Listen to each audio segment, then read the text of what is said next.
Lorsque je vous ai demandé de me raconter votre week-end, vous avez tous parlé au passé.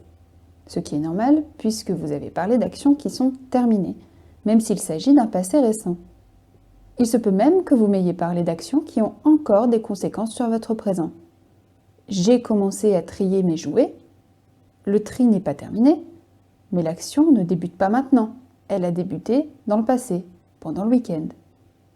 Pour toutes ces choses que vous m'avez racontées, vous avez naturellement employé le passé composé.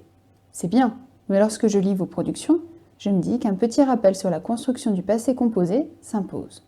Le passé composé s'appelle ainsi car il est composé de deux parties. Un auxiliaire conjugué au présent et un participe passé. Un auxiliaire, c'est un verbe qui introduit un autre verbe. C'est soit être, soit avoir.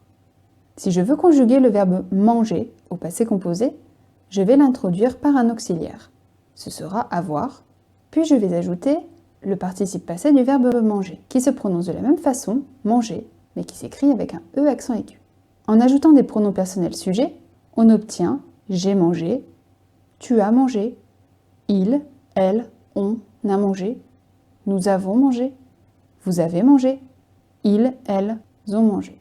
Pour le moment, on ne va s'intéresser qu'aux verbes du premier groupe. Je veux parler des verbes avec un bouclier infinitif ER. Je l'ai dit, les participes passés de ces verbes se terminent par le son « et ». Elle a chanté, elle a joué, elle a regardé, elle a rêvé. Vous avez peut-être remarqué que, même si j'utilise un pronom personnel féminin, elle, je n'ai pas accordé les participes passés car ils étaient tous précédés de l'auxiliaire avoir. Dans une construction de phrase simple, on n'accorde pas le participe passé avec avoir. En revanche, on l'accorde si l'auxiliaire qui précède est être. Elle est allée, on accorde. Elle est du féminin, donc on a la terminaison EE. Elles sont allées, féminin pluriel, donc là c'est EES. Ils sont allés, masculin pluriel, ES.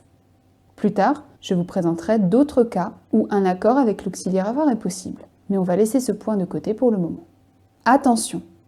Utiliser un passé composé et mettre une terminaison ER au bout du participe passé, c'est interdit!